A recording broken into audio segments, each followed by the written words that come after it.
경기도 용인 양지에 가면 충신대 신학대학원이 있습니다. 제가 나온 학교죠. 그 학교 이 구석에 가면은 한옥으로 된 소래교회라는 교회가 있습니다. 여러분, 이 소래교회는 140년 전에 이 황해도 장년군에 세워진 우리 한국 최초의 기독교회가 바로 이 소래교회가 되겠습니다. 이 소래교회는 한국인 스스로 세운 이 자생적 교회가 되겠습니다.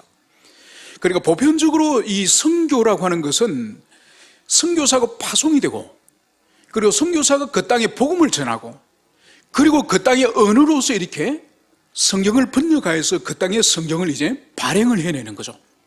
그러면은 선교사들이 발행해낸 이 성경을 그 땅의 사람들이 부지런히 읽어서 이제 교인이 되고 세례를 받아서 그렇게 이 지역교회들이 하나씩 세워지지 않습니까? 그런데 이 소래교회는 세계 선교 역사 가운데서도 아주 특이한 그런 교회입니다. 바로 뭔가 그러니까 그 시기에 아펜젤러와 언더우드 선교사님이 오기 몇 년 전에 이 교회가 먼저 세워진 거예요. 그러니까 다른 나라에서 볼 수 없는, 선교사가 들어오기 전에 이 조선 사람들끼리 먼저 교회를 세우고, 선교사가 들어오기 전에 먼저 이 조선 땅에 우리 한글로 된 성경이 먼저 있게 된 그런 사이라는 거예요. 바로 뭔가 하니까 당시에 이 의주, 지금으로 치면 이 압록강 건너편 이 신의주, 의주에 인삼장사를 하던 이 서상윤 형제가 있었습니다. 서상조 형제가 이 강을 건너서, 압록강을 건너서 만주에, 고려문이라고 하는 그 만주에 가서 인삼장사를 했습니다. 인삼장사를 하다가 이 장티푸스에 걸린 거예요. 그래서 죽어가다가 마침 고려문에, 만주에 나와 있는 이 영국 선교부의 선교사들에게 발견이 돼서 이 사람들이 죽다가 살아납니다. 그래서 이 사람들이 병에 이제 회복이 돼서 존 로스 선교사님, 영국 선교사님에게 이 한글을 가르치는 거예요.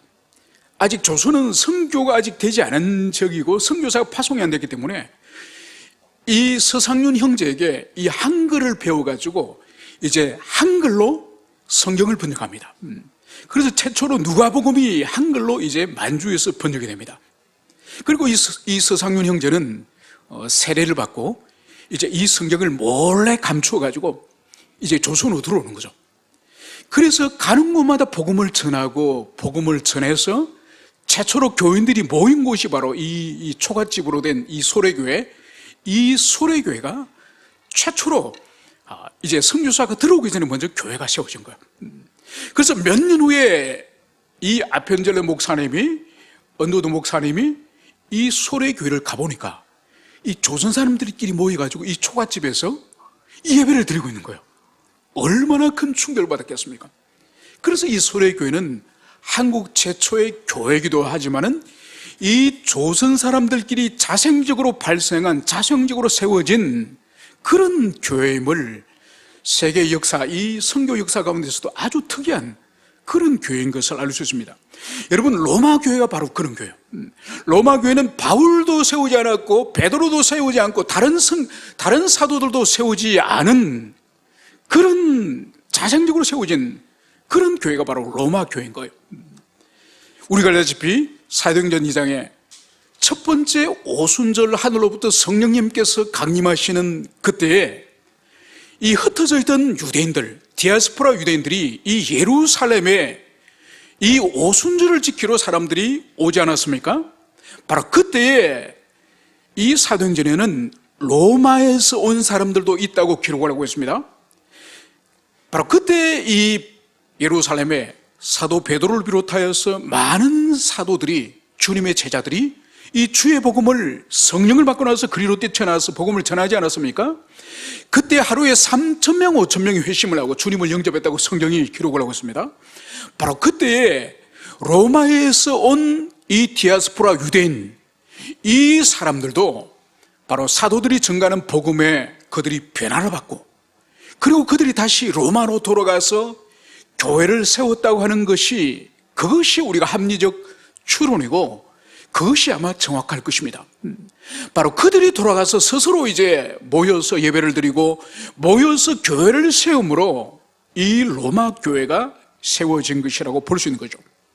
여러분, 그렇기 때문에 사도들의 손길이 미치지 않은, 사도들이 양육을 하거나 가르치거나 이 설립을 하지 않았기 때문에 이 로마 교회는 자생적 교회예요. 그래서 바울이 이 로마서를 기록을 하면서 분명히 이것은 하나의 한편의 서신, 편지지 않습니까? 편지임에도 불구하고 이것이 편지라기보다는 바울의 다른 서신과 달리 마치 신학 논문 한 편처럼 아주 체계적이고, 그리고 이 하나님의 이 진리, 이 말씀에 있어서 아주 깊이 있는, 체계적이고 깊이 있는 이런 말씀을 이 바울이 기술하는 이유는 바로 사도들이 세우지 않았기 때문에, 사도들의 이 양육의 손길이 미치지 않았기 때문에 바울은 로마 교회가 이미 오래전에 세워져 있었지만은 이 교회에 체계적인 구원의 복음, 체계적인 이 진리가 필요하다는 것을 이 바울은 인정을 하고, 다른 서신과 달리 특별히 구원에 관한 아주 체계적인 진리를 이 바울이 진술하는 것을 볼 수 있습니다. 여러분, 그런데도 이 로마서에서는 바울이 기독교회가 뭔지, 기독교 자체가 뭔지를 방대한 양으로 진술하지 않았습니다. 바로 바울이 이 로마서에 집중적으로 진술하는 것은 이 로마서 1장부터 8장까지 이 부분이 가장 깊이 있는 이 교리, 이 믿어야 되는 이 신앙의 체계가 1장부터 8장까지입니다. 그래서 1장부터 4장까지, 5장부터 8장까지 이 두 부분으로 나눠 볼 수 있는데, 바로 1장부터 4장까지의 내용이 모든 인간은 하나님을 떠난 죄인이며 이 죄인이 어떻게 의로울 수가 있느냐, 어떻게 이 사람들이 구원을 얻을 수 있느냐, 이 원리가 1장부터 4장까지의 그 진리예요. 그리고 5장부터 이 8장까지 이 내용은 뭐냐, 이제 믿음으로 이렇게 된, 믿음으로 하나님의 자녀가 된 이 그리스도인들이 어떤 영혼의 상태를 가지고 이 땅을 살 것인가, 이 문제를 다루는 거예요. 그리고 이제 12장부터 15장까지 뒤에 마지막 이 세 번째는 이제 1장부터 8장까지 주신 그 말씀을 삶에 어떻게 적용하고 실천할 것인지, 이제 그리스도인의 윤리, 삶의 문제를 마지막 세 번째에 다루지 않습니까? 그래서 이것이 우리가 전체적으로 살펴볼 로마서인데, 우리가 지금까지 1장부터 3장, 우리가 어제 오늘 또 4장을 살펴보고, 이제 월요일부터는 이제 우리가 5장부터 이제 넘어가지 않습니까? 여러분, 지금까지 이 1장부터 3장까지의 내용은 간략하게 살펴보면은 제일 먼저 하나님께서 이 이방인들이 하나님을 떠난 죄인임을 먼저 진술합니다. 그리고 그 다음에 유대인들도 동일하게 하나님을 떠난 죄인임을 진술하는 거죠. 여러분, 먼저 이방인들에 대해서 바울은 이렇게 말씀을 하고 있습니다. 이방인들에게도 하나님을 알만한 것들을 그들 속에 보이셨다고 말씀하는 것. 그것이 바로 뭐냐, 창세로부터 그의 보이지 않는 것들, 곧 그의 영원하신 능력과 신성이 그가 만드신 만물에 분명히 보여 알려졌나니 그러므로 그들이 핑계하지 못할지니라. 바로 하나님께서 이방인들의 심령 가운데서도 하나님을 알만한 일반은 총의 영역을 모든 이방인들에게도 그들에게도 주님께서 보이셨다, 이 말씀을 하시는 거죠. 특별히 그 가운데 뭐냐, 하나님이 지으신 이 만물, 이 우주와 이 만물을 통해서 하나님의 신성과 하나님의 능력이 얼마나 광대하고 얼마나 완전하신지 당신의 피조세계를 통해서 하나님의 성품과 그분의 능력을 보이셨다, 이것을 바울은 진술하고 있습니다. 자, 그럼에도 불구하고 이 이방인들이 이 하나님을 찾지 않지 않습니까? 하나님을 모시지 않죠, 그죠? 그래서 바울은 이렇게 말씀을 하고 있습니다. 그들이 마음에 하나님 두기를 싫어하며 하나님께서 그들을 그 상실한 마음대로 내버려 두사 합당하지 못한 일을 하게 하셨으니, 그러니까 하나님을 알만한 것을 이미 이방인들에게도 이 주님이 지으신 만물과 이 창조 세계를 통해서 이미 알려주셨지만은, 그런데 하나님을 마음에 두기를 싫어한다는 거예요. 하나님을 마음에 모시기를 싫어하기 때문에 하나님은 어떻게 하시냐? 그 상실한 마음을 그대로 주님은 내버려 두신다는 거예요. 이것이 하나님께서 이방인들이 지금 처해 있는 영적 상태를 말씀하시는 거고, 그러면서 유대인들을 향해서는 또 주님이 이렇게 말씀을 하시는 거죠. 다른 사람을 가르치는 내가 너 자신은 가르치지 않느냐. 그래서 끊임없이 다른 사람에게 하나님의 진리를 가르치기를 즐거워하는 이 유대인을 향해서 정작 너 자신은 왜 가르치지 않느냐. 도둑질을 하지 말라 선포하는 내가 도둑질을 하느냐. 십계명 가운데 분명히 도둑질하지 말라는 그 말씀을 가르치면서 자신들이 도둑질하고 있다는 것을 말씀합니다. 간음하지 말라는 내가 간음하느냐. 십계명의 7계명에서 간음하지 말라는 것을 가르치면서 정작 자신들이 간음하고 있음을 주님이 책망합니다. 그래서 율법을 자랑하는 내가 율법을 범함으로 하나님을 욕되게 하느냐. 그래서 율법을 가졌다고 하나님의 율법을 가진 유대인들하고 하나님 백성이라고 자랑하면서 정작 율법을 범하는 것을 통하여서 하나님을 욕되게 한다. 이것이 바로 이 유대인들을 향한 바울의 판단인 것을 여기서 볼 수 있습니다. 그래서 이 바울이 유대인들을 향한 어떤 결론을 내리죠? 무릇 표면적 유대인이 유대인이 아니요 표면적 육신의 할례가 아니라 오직 이면적 유대인이 유대인이요 할례는 마음에 할지니. 여러분, 그래서 혈통적으로 나는 아브라함의 자손이다, 혈통적으로 나는 베냐민의 지파다, 이것은 하나님 앞에 가치가 없다는 것. 그저 표면적 유대인이 아닌 이면적 유대인, 즉 영혼이 변화되어지고 마음과 내면이 변화되어진 그런 참된 믿음을 가진 그 사람이 진정으로 유대인이다. 그리고 육신의 8일째 되는 그날의 할례를 행해서 나는 어릴 때부터 할례를 받은 사람이다. 육체의 할례가 의미가 없다는 것. 바로 영혼의 할례, 영혼의 본질적인 변화를 가진 이 믿음을 가진 이 사람이 진정으로 유대인이다. 이것을 바울이 진술하는 거죠. 그래서 결론적으로 바울은 이렇게 말씀합니다. 유대인이나 헬라인이나 다 죄 아래에 있나니 의인은 없나니 하나도 없으며 깨닫는 자도 없고 하나님을 찾는 자도 없고. 여러분, 유대인이나 헬라인이나 율법을 가졌거나 율법을 가지지 않았거나 다 주님 앞에 죄인임을 말씀을 하고 있습니다. 그래서 이 땅에는 의인은 하나도 없고 의인은 찾아볼 수 없고 바로 하나님의 말씀을 깨닫고 또 하나님을 찾는 자들이 없다. 이것이 바울이 지금까지 이 로마서 1장, 2장, 3장에 이르는 바울의 결론인 것을, 그것을 볼 수 있습니다.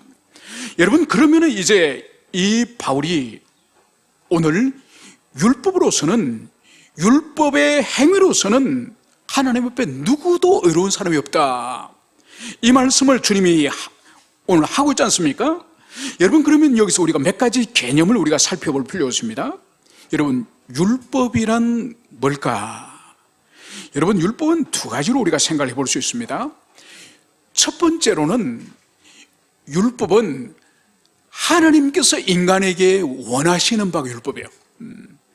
그러니까 우리 인간에게 하나님이 무엇을 기대하시고 무엇을 원하시는지가, 이것이 율법을 통해서 드러났다는 거죠. 그래서 이 율법은 두 종류 율법인데, 명문화된, 문서로 기록된 유대인들에게 준 문서화된 율법이 있고, 그리고 이방인들에게 하나님 율법을 주셨죠. 이방인들이 어떻게 율법을 주셨습니까? 문서로 기록된 율법이 아니라 이방인들은 내면에 양심이라고 하는 율법을 주셨죠. 그래서 주님께서는 이 지상에 있는 모든 인간, 유대인이든지 이방인이든지 모두 다 하나님으로부터 율법을 다 받은 것이죠. 그래서 주님 앞에 핑계할 수 있는 사람은 이 지상에 아무도 없습니다. 여러분, 그래서 이 율법으로 과연 하나님 앞에 의에 도달할 수 있을 것인가? 여러분, 유대인들은 이 율법과 율법의 이 정신을 오해를 했습니다. 여러분, 이 율법과 이 율법주의, 이것은 다른 것입니다. 율법은 하나님의 의지를 드러낸, 하나님의 생각을 드러내신 이 문서화되거나 양심에 새겨진 것으로 이 율법은 선한 것이에요. 그런데 율법주의는 다른 것입니다. 율법주의자의 대표적인 존재가 바리새인들이죠. 그러니까 이 바리새인들은 율법을 행위로서 이렇게 막 지키고 순종하면은 주님이 원하시는 그 뜻에, 주님의 율법에 도달하였다고 생각하는 사람들이 이 바리새인들이고 유대인들이고, 이것이 바로 율법주의죠. 여러분, 성경은 이 율법에 대해서 어떻게 말씀하느냐? 야고보서 2장 10절에서는 이렇게 말씀합니다. 누구든지 온 율법을 지키다가 그 하나를 범하면 모두 범한 자가 되나니. 여러분, 율법이 만약 100개 율법을 하나님이 주셨다고 한다면 99개를 잘 지키다가도 마지막 한 개를 범하면은 그 한 개를 범하는 결과가 100개 전체를 범하는 결과와 마찬가지라는 거예요. 여러분, 그러면 우리 인간이 하나님이 주신 율법을 온전히 지킬 수가 있습니까? 결코 지킬 수가 없는 거죠.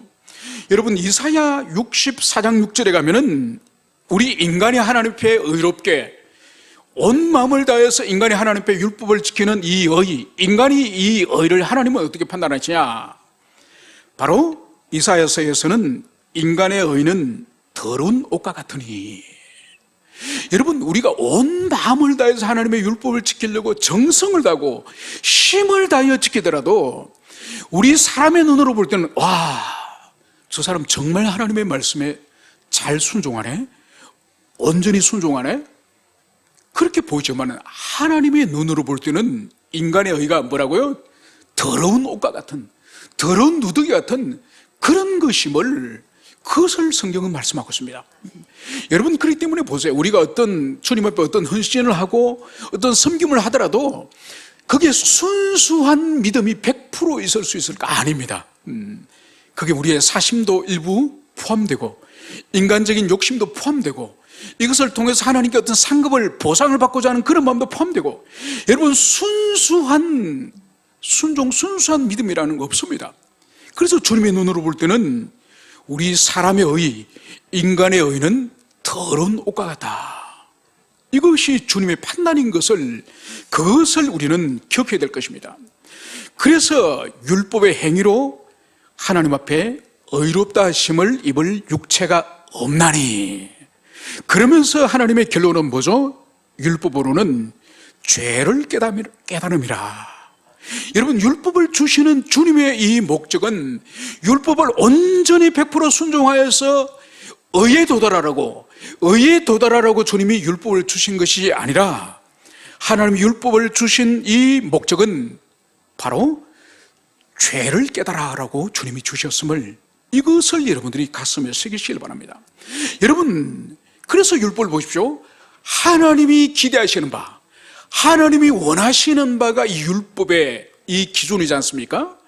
그러면서 자신을 통하여서 그 주님이 원하시는 바를 향해서 바라볼 때에 무한한 격차를 느끼는 거죠. 그래서 율법을 바라볼 때마다 우리 인간에게 하나님이 원하시는 게 뭔가 하니까, 와, 나는 절대로 하나님이 원하시는 바를, 나는 거기에 도달할 수 없는 그런 존재다. 그래서 자신의 무능과, 결코 율법이 원하는 그 수준에 이룰 수 없다고 하는 자기 무능과, 그리고 거기에 도달하지 못할 경우에 하나님의 진노 가운데 있지 않습니까? 그래서 진노 가운데 자신이 있다고 하는 이것을 율법이 우리에게 깨닫게 하는 거예요. 그래서 율법은 마치 우리에게 거울과 같은 역할을 하는 것이 바로 율법의 기능이다. 여러분 아침에 오시면서 우리 형제분들께서는 화장을 안 했었겠지만은 그 나머지 분들은 다 조금이라도 신경을 다 쓰지 않겠습니까? 그죠? 여러분, 그런데 만약 거울이 없이 여러분들이 화장을 한다 칩시다. 그죠? 거울 없이 여러분들이 화장을 하고 나서 딱 그러고 나서 거울로 딱 다시 보면은 어떻게 되겠습니까? 다 뜯어 고쳐야 되겠죠. 그죠? 여러분, 거울은 우리 얼굴에 무엇이 있는지를 정확하게 보여줍니다. 이 눈썹을 잘못 그렸는지, 립스틱을 조크처럼 이렇게 옆으로 그렸는지, 그것을 보여주는 것이죠. 바로 율법이 그것을 보여줍니다. 여러분, 율법이 없으면 우리 영혼과 우리 삶의 죄를 발견할 수가 없는 거예요. 그 율법을 통해서, 그거를 통해 정확히 우리 얼굴에 어디에 티가 묻었고 어디에 금죽이 묻은지를 아는 것처럼 율법을 통해서 우리의 영혼의 상태, 우리의 죄성을, 우리의 죄를 정확하게 주님께서 비춰주시는 거죠. 그래서 오늘 바울은 이 율법의 용도, 율법의 목적이 죄를 깨닫게 하는 것이다. 결코 율법을 온전히 지켜서 의에 이르도록 하기 위해서 주님이 율법을 주신 것이 아니다. 이것을 여러분들이 가슴 깊이 새기시길 바랍니다. 그러면서 이제 오늘 21절에서는 이제는 율법 외에 하나님의 한 의가 나타났으니 율법과 선지자들에게 증거를 받은 것이라. 곧 예수 그리스도를 믿음으로 말미암아 모든 믿는 자에게 미치는 하나님의 의인이 차별이 없느니라.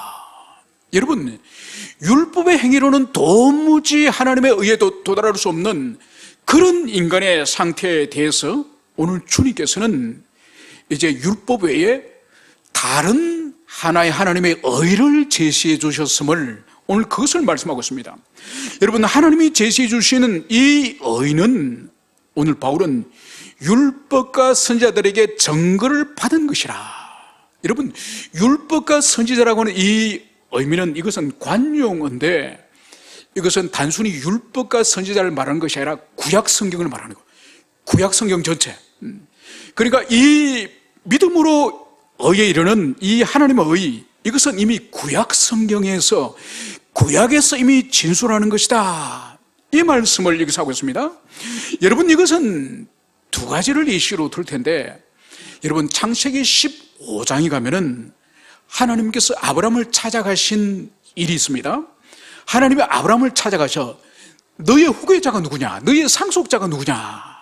그렇게 하나님 물으실 때에 바로 아브라함이 하나님께서 나에게 후사를 주지 않으니, 나에게 아들을 주지 않으시니 바로 다메섹의 사람 엘리야살, 내 집에서 키운 종 엘리야살이 나의 후계자가 되겠습니다. 그렇게 아브라함이 대답을 하는 하나님이 뭘 말씀하시죠? 아니다. 내 몸에서 날 씨가, 내 몸에서 태어날 자식이 너의 후계자가 될 것이다. 그러면서 하나님께서 아브라함을 이끄시고 이 밤중에 이 천막 밖으로 데리고 나가는 거죠. 그러면서 하늘의 저 무뼈를 봐라. 너와 너 후손들을 저 하늘의 저 많은 별과 같이 내가 너희 후손을 많은 자손을 주겠다. 주님이 그 말씀을 하셨습니다. 바로 그때 이 아브라함이 하나님의 말씀을 믿었다고 성경이 기록합니다. 그때 하나님께서 아브라함이 믿으니 이를 의로 여겼다. 바로 아브라함의 중심과 마음을 하나님이 보시고 아브라함의 마음이 그때 하나님의 그 말씀을 온전히 순종한 거죠. 이미 아브라함의 연세는 이미 자녀를 낳을 수 있는 육체가 아니고 그의 부인 사라 또한 이미 경수가 끊어진 생명을 잉태할 수 있는 몸이 아님에도 불구하고 하나님이 주신다 하시니 바로 이 아브라함은 그 하나님 말씀을 온전히 믿고 신뢰하였다. 그 말씀을 성경이 기록을 하고 있습니다. 또 하나의 믿음의 원리는 바로 하박국 말씀이죠. 바로 사도 바울이 이 하박국 말씀, 의인은 믿음으로 말미암아 살리라. 여러분, 하나님 앞에 구약시대 때도 의인은 다른 것이 아니라 율법을 온전히 지키는 자가 의인이 아니라 하나님을 향해 믿는 자, 하나님을 신뢰하고 그분을 의존하는 그 사람이 의인이다. 이것을 이미 하박국서에서 이미 말씀을 하고 있습니다. 여러분, 그래서 하나님이 이제 제공하시는 새로운 하나님의 의, 이 의는 이미 구약시대 때부터 믿음으로 하나님의 의에 이르는, 이것은 구약시대 때부터 이미 주님이 말씀하신 것임을 오늘 바울은 이것을 여기서 진술을 하고 있습니다. 여러분, 그래서 믿는 자에게 이 미치는 이 하나님의 의, 이것이 주님이 만드신, 주님이 제공하시는 이제 율법의 행위가 아닌 새로운 하나님의 의에 이르는 것임을 일찍이 구약시대 때부터 제공하셨음을 오늘 바울은 이것을 진술을 하고 있습니다.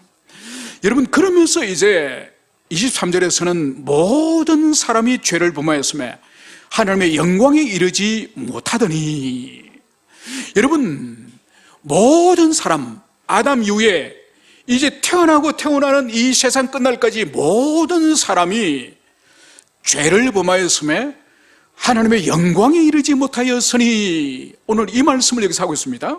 여러분, 여기서 모든 사람이라고 하는 것은 아담으로부터 시작해서 그 모든 후손을 말하지 않습니까? 여러분, 이것은 뭔가 하니까 우리가 알다시피 아담이 이 에덴 동산에서 선악과를 범하는 그 일을 이제 하나님께서는 타락으로 보시고, 그리고 이제 그 아담이 원죄를 소유하고, 그리고 원죄를 소유한 사람은 또 스스로 자범죄를 범하지 않습니까? 여러분, 원죄라고 하는 이 오리지널 신, 이것은 뭔가 하니까 인간이 마땅히 하나님께 가져야 될 이 의존과 이 신뢰, 이 본질이 믿음이지 않습니까? 아담이 타락한 본질이 하나님에 대한 믿음을 버린 거죠. 여러분, 하나님에 대한 믿음을 버리고 누구에 대한 믿음을 가졌습니까? 사단에 관한. 그래서 하나님은 반드시 이 선악과를 먹는 날은 너가 정령 죽는다, 반드시 죽는다. 그래서 금지하였지만은 사탄이 뱀이 나타나서 뭘 그랬죠? 먹어도 죽지 않는다. 죽기는 그냥 너가 하나님과 같은 존재가 된다. 여러분, 여기에 우리 인간은 하나님을 믿을 것인가, 하나님의 말씀을 믿을 것인가, 사단과 사단의 말을 믿을 것인가, 이 두 기로에 우리 인간은 서지 않습니까? 바로 그 기로에 우리 첫 조상이 누구를 믿음으로 선택을 했습니까? 뱀을, 사단을. 여러분, 그래서 타락은 다른 것이 아니에요. 타락은 하나님에 대한 믿음, 하나님에 대한 믿음을 부리는 것이 타락이에요. 여러분, 그래서 우리 예수님이 이 땅에 오셔서 우리들에게 다시 성령께서 우리에게 뭘 회복시키십니까? 믿음을 회복시키는 거죠. 그래서 그리스도를 통하여서 삼위 하나님에 대한 믿음을 회복시키는 이것이 바로 우리의 구원이에요. 구원은 다른 것이 아니에요. 잃어버렸던 하나님에 대한 믿음, 잃어버렸던 하나님의 이 통치, 이 하나님의 지배, 이것을 잃어버렸던 것을 다시 찾는 이것이 구원이에요. 그래서 하나님을 다시 믿고 다시 하나님의 다스림 속으로 들어가고 하나님의 안식 속으로 들어가는 이것이 바로 구원이고, 이것이 바로 믿음인 것이죠. 그래서 오늘 이 하나님이 제공하시는 이 의는 모든 사람에게 필요한 거예요. 왜냐? 모든 사람이 죄를 범하였기 때문에, 모든 사람이 죄를 범하였기 때문에 모든 사람이 다시 믿음이 회복되어야 되음을, 이것을 여기서 말씀하고 있습니다. 여러분, 그래서 모든 사람이 죄를 범하기 때문에 그 사람들, 우리 모두의 영혼의 상태는 하나님의 영광에 이르지 못하였더니, 여러분, 이 의미가 뭔가 하니까 원래 우리 사람을 주님이 지으실 때에 우리 사람은 다른 모든 피조세계와 달리 하나님의 형상으로 우리를 지으셨습니다. 그래서 우리는 하나님이 지으신 나머지 모든 세계를 다스리고 모든 세계를 주님을 대신하여서 돌볼 수 있는, 또 돌봐야 되는 그런 권세와 그런 능력을 주님이 우리에게 주셨습니다. 그런데 우리가 타락함으로 하나님의 형상성을 우리가 상실해버렸죠, 그죠? 그래서 원래 우리에게 부여하신 영광스러운 하나님의 형상성을 잃어버린 것을 오늘 여기서는 하나님의 영광에 이르지 못하더니, 그래서 우리가 믿음을 통해서 다시 하나님께로 돌아가고 다시 하나님의 통치 속으로 돌아감으로 말미암아서 우리에게 주님께서 다시 하나님의 형상성을 회복하도록, 하나님의 형상성을 회복하도록 주님이 원하시니, 그것이 바로 주님께서 내가 온전하니 너희도 온전하라, 내가 거룩하니 너희도 거룩하라, 바로 거룩의 회복을 통해서, 하나님의 행상의 회복을 통해서 우리가 다시 주님을 닮아감을 통해서 우리가 영광을 다시 회복하는 것임을, 이것을 여러분들이 가슴에 새기시길 바랍니다. 그러면서 이제 그것을 어떻게 이루느냐, 24절, 그리스도 예수 안에 있는 속량으로 말미암아 하나님의 은혜로 값없이 의롭다 하심을 얻는 자 되니라. 여러분, 다시 우리가 하나님의 영광을 회복하고 하나님의 형상을 회복하는 것은 우리 스스로 어떤 선한 일을, 착한 일을 열심히 함으로 말미암아서 그것을 얻는 것이 아니라 오늘 주님께서는 분명하게 바로 그리스도 예수 안에 있는 속량으로 말미암아 바로 하나님의 은혜로 값없이 의롭다 하심을 얻는 자라. 여러분, 이것이 무슨 말씀이죠?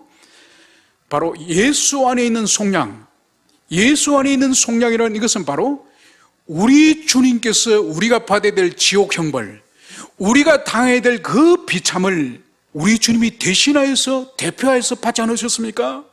그래서 십자가에 올라가셔서 주님께서 하늘과 땅 사이에 주님이 매달리셔서 바로 거기서 주님은 비참한 지옥 형벌을 주님이 십자가에서 당하신 거죠. 그래서 하늘과 땅 사이에 이 가로막고 있던 이 죄의 문제, 이 문제를 주님께서 십자가에서 그것을 처리하지 않으셨습니까? 그것이 바로 십자가 대속 사건이요. 바로 십자가 대속 사건을 통해서 오늘 성경은 이것이 바로 하나님의 은혜로 값없이 우리를 의롭게 하였다, 이 말씀을 여기서 하고 있습니다. 여러분, 그래서 이 세상에 자신의 행위로 말미암아서 어떤 공로로 말미암아서 의롭게 되는 사람은 한 사람도 없고 바로 예수님이 이루신 속량, 그 속죄, 그 혈육을 믿음으로 더디부로 말미암아서 모든 사람이 의로울 수 있다, 이것을 바울이 여기서 말씀을 하고 있습니다. 그러면서 이것을 또 다른 표현으로 오늘 바울은 이렇게 25절에서 말씀하고 있습니다. 이 예수를 하나님이 그의 피로서 믿음으로 말미암는 화목제물로 세우셨으니, 오늘 이 예수님을 바로 십자가 흘리신 그 피로서 화목제물로 세우셨다. 여러분, 이것은 구약의 바로 속죄일의 제물을 오늘 예수님을 비유를 들고 있습니다. 여러분, 7월 10일이 되면은 우리가 이미 이 민수기 레위기에서 배웠던 것처럼 7월 10일이 무슨 날이죠? 이스라엘 백성들의 이 종교력에 의할 교회는 대속죄일이에요. 이 대속죄일을 맞이하기 전에 이 제사장은 어떻게 합니까? 이 염소를 2마리 준비하는 거죠. 이 대속죄를 위해서.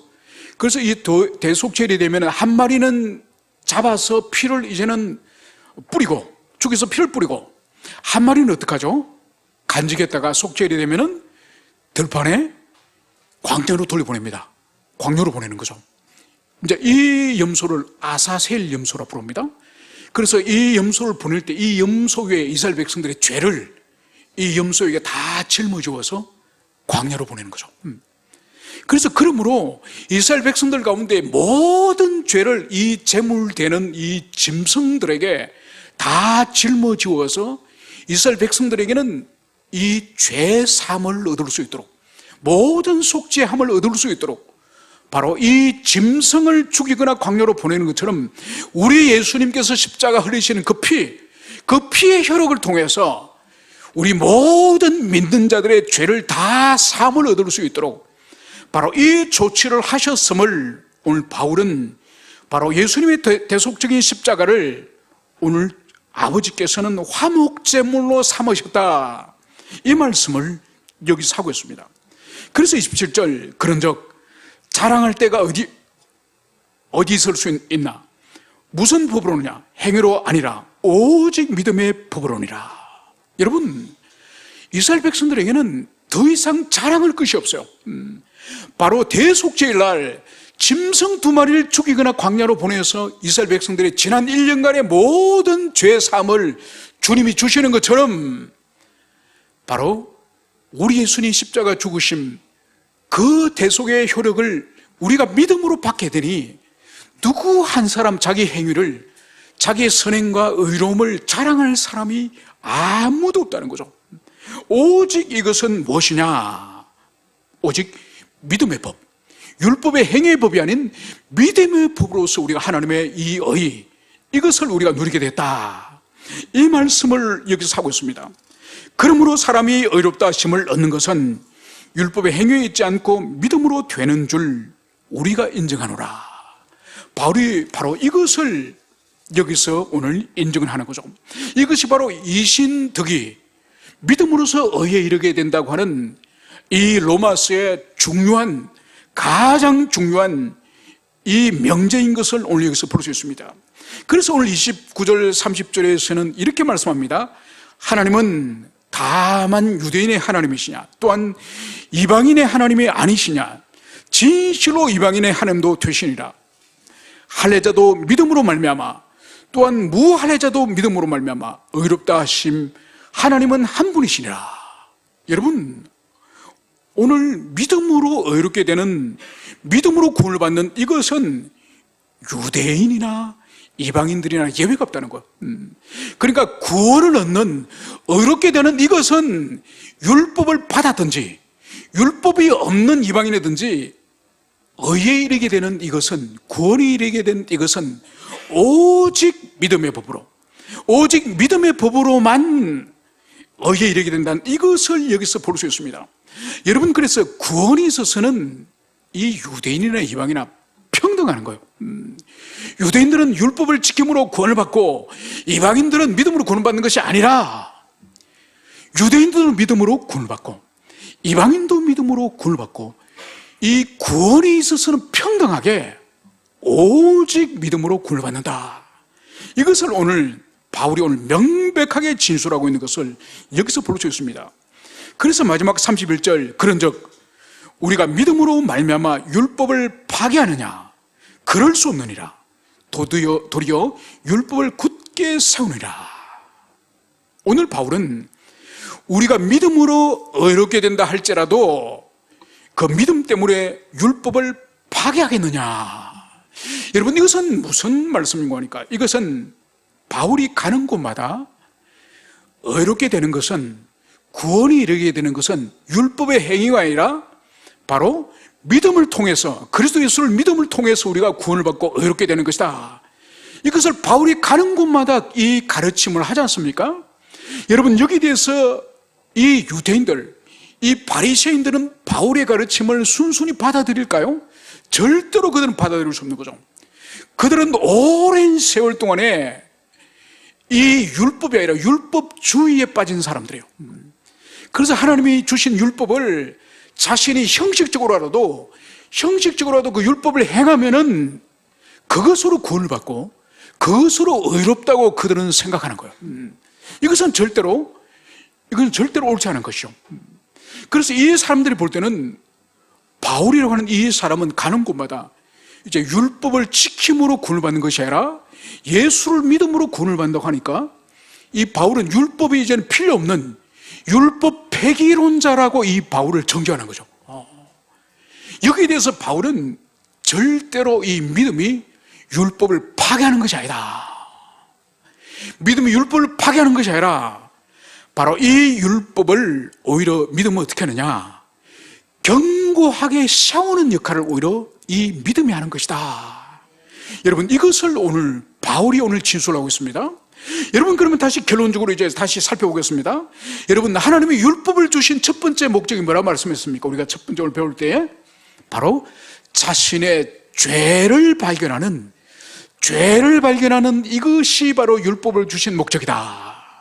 그래서 하나님의 율법의 이 기대는, 하나님의 뜻은 이렇게 놓고 자기는 이런 수준밖에 되지 않으므로 자신이 얼마나 주님의 기대에 미치지 못하는 죄인에 불과한 것인지, 이 율법을 우리가 배우고 깨달을 때에 자신의 죄인됨을 깨닫는 것이 첫 번째고, 두 번째로 율법은 뭔가 하니까 바울이 갈라디아서에서 바로 율법은 너희를 그리스도께로 인도하는 몽학 선생이다. 갈라디아서에서는 바울이 그렇게 진술합니다. 바로 뭔가 하니까 우리가 율법을 온전히 지킬 수 없다고 하는 우리 자신의 한계, 우리 자신에 대한 절망, 이 정직한 절망을 가질 때 우리가 뭘 생각하게 되죠? 바로 율법을 행하는 행위로서 내가 의롭게 되는 것이 아니라 바로 하나님이 제공하시는 무한하신 하나님의 자비이신 예수 그리스도 속죄 사역, 이 주님의 십자가를 믿음으로 의롭게 된다고 하는 하나님이 제공하시는 다른 하나님의 의, 바로 이것을 바라보게 되는 거죠. 여러분, 그래서 율법 자체가 구원할 수 있는 능력이 없지만은 우리의 구원자이신 예수를 바라보게 하는 바로 그것이 이 몽학 선생인 이 율법의 기능이다. 이것이 두 번째의 율법의 기능이고, 세 번째는 이 율법의 의미가 뭐냐? 그것은 바로 율법은 하나님의 의지, 하나님의 뜻, 하나님의 계시를 우리에게 보여주는 거기 때문에 바로 하나님이 우리에게 무엇을 원하시는지, 주님의 기대가 무엇인지 이것을 우리가 깨달음으로 말미암아서 이 율법은 우리의 신앙과 삶의 규범, 우리의 신앙과 삶의 규범이 무엇인지를 이것을 우리에게 알려주는 거예요. 그래서 하나님이 기뻐하시는 뜻이 이 율법에 있기 때문에 우리가 율법을 지키며 율법에 순종하는 삶을 통해서 하나님을 기쁘시게 하는 삶을 살 수 있기 때문에 바로 믿음을 통해서 구원을 받는 사람, 믿음을 통해서 의롭게 된 사람이 이제 하나님과 다시 화목하게 되었고 하나님과 평안을 누리게 되었으므로 이제 그 사람은 반드시 하나님을 기쁘시게 하고자 하는 열정이 일어납니다. 어떻게 하면 내가 하나님을 기쁘시게 할까? 그러면서 하나님을 기쁘시게 하는 그 기준이 뭐죠? 율법이에요, 율법. 그래서 하나님 아버지께서 기뻐하신다면은 내 자신이 기꺼이 내 자신을 쳐서 복종하여서 율법에 순종하는 삶을 이제는 살겠습니다. 여러분, 그렇기 때문에 하나님을 사랑하는 사람, 하나님을 경외하는 사람은 반드시 율법을 짓밟을 수가 없습니다. 짓밟을 수가 없습니다. 여러분, 우리 어릴 때 아버지께서 이 대청마루나 이 방바닥에 아버지가 더워서 이 옷을 벗어나지 않습니까? 여러분, 아버지를 사랑하고 아버지를 존경하는 자식이 벗어난 아버지 옷을 밟고 지나갑니까? 절대로 그러지 않은 거죠. 왜냐하면 그것은 아버지가 기뻐하지 않는다는 것을 알거든요. 그래서 아버지를 존경하고 아버지를 사랑하는 사람은 반드시 어떻게 하죠? 아버지가 기뻐하는, 아버지가 좋아하는 그 일을 하는 거죠. 그래서 율법은 하나님께서 우리에게 원하시는 바요. 나의 형상이자 나의 자녀들은 이렇게 살기를 내가 원한다. 이 주신 규범이 바로 율법이에요. 그래서 하나님을 진정으로 사랑하는 사람, 하나님을 경외하는 사람, 참다운 믿음을 가지고 있는 그 사람은 바로 하나님의 율법을 더 지극히 사랑하고 더 지극히 하나님을 굳세게 그 율법을 붙들고 그 율법을 지키는 사람인 것을 오늘 바울은 바로 도리어 율법을 굳게 세우느니라, 이 말씀을 하고 있음을 여러분들이 가슴에 깊이 새기며 진정으로 우리가 주님을 사랑하고 우리가 주님을 경외한다고 한다면 주님의 말씀 율법을 굳세게 세우는 여러분 되시기를 축원합니다. 함께 우리 기도하시겠습니다.